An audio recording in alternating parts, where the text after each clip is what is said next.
من الشیطان الرجیم بسم اللہ الرحمن الرحیم یا ایھا الذین آمنوا ان تنصروا اللہ ینصرکم ویثبت اقدامکم. دیکھو میرے بھائیو، آج کا جو ماحول چل رہا ہے، ہم لوگ مسلمان ہیں، ہمارا یقین اللہ کی ذات اقدس کے اوپر ہے، نفع نقصان کا مالک اللہ ہے، اور جو کچھ بھی حالات آتے ہیں وہ اللہ ہی کی طرف سے آتے ہیں. اس لیے ادھر ادھر کی باتیں کرنے کے علاوہ ہم لوگ سیدھی ہمارے نبی کی سیرت کے اوپر نظر ڈالیں، شریعت کے اوپر نظر ڈالیں کہ یہ حالات کیوں آتے ہیں.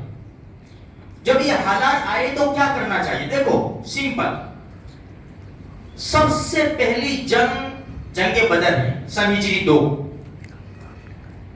کوئی جنگ کرنے نہیں گئے تھے مسلمان، کوئی لڑنے نہیں گئے تھے، راستہ روکنے گئے تھے. 2-3 گھوڑے تھے، ٹوٹی پھوٹی تلواریں تھی، 70 اونٹ تھے، اور اس طرح گئے تھے راستہ روکنے. لیکن ہو گئی جنگ، لڑائی ہو گئی، جہاد ہو گیا. اس وقت صحابہ کرام کی حالت بڑی زبردست تھی، یقینی ایمان کے اعتبار سے اتنے مضبوط تھے، سر و سامان کچھ بھی نہیں تھا، بے سر و سامان تھے، مالی اعتبار سے کچھ بھی نہیں تھا ان کے پاس.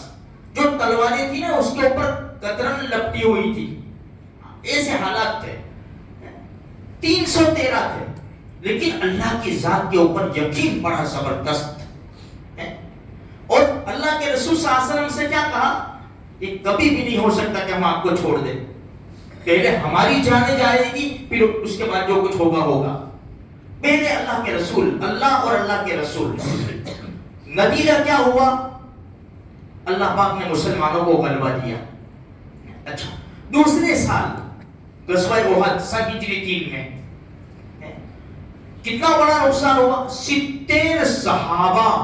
70 بولنے کے لیے بہت آسان ہے.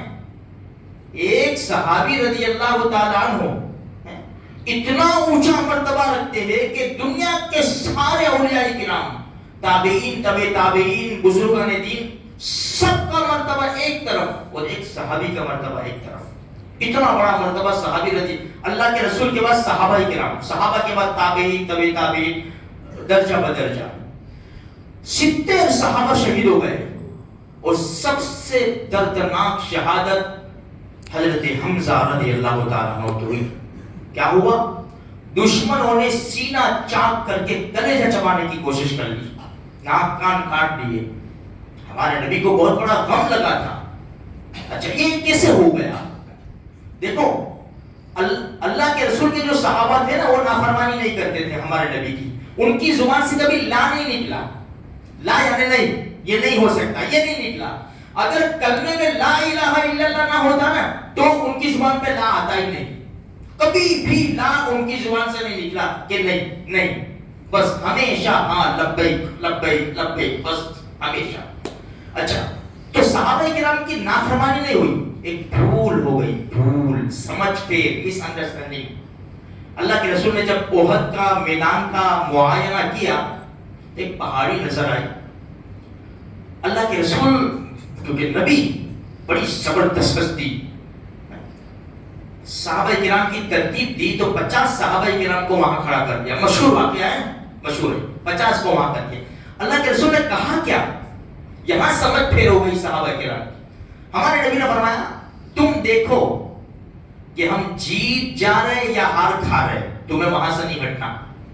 یہاں تک کتابوں میں لکھا ہے کہ تم دیکھو کہ کوکے اور چیل ہمارا گوشت کھا رہے ہیں، اپنی جگہ نہیں چھوڑنی. لڑائی شروع ہوئی، دشمن بھاگا دشمن. وہ 50 صحابہ کرام نے دیکھا کہ میدان تو خالی ہو گیا، سامان سب ایسا کہ ایسا پڑا ہوا ہے، دشمن تو بھاگ گیا، چلو نیچے اترو. تو ان کے سردار تھے عبداللہ ابن جبیر، چین سے عبداللہ ابن جبیر. انہوں نے منع فرمایا کہ نہیں. اللہ کے رسول نے منع فرمایا بھائی وہ تو اس وقت منع فرمایا جب لڑائی چل رہی ہو، اب تو میدان تو خالی ہو، سب بھاگ رہے، چلو اتر جاؤ. 50 میں سے 40 اتر گئے بھول سے، یہ بھول ہو گئی. جب دشمن بھاگ رہے تھے نا تو خالد ابن ولید کی امید تھے، جب پیچھے مڑ کر دیکھتے تھے، انہوں نے دیکھا کہ پہاڑی خالی ہو گئی. ابو سفیان سے کہا کہ جاباز دے 100 جو اپنی جان کے اوپر کھیل رہا ہے.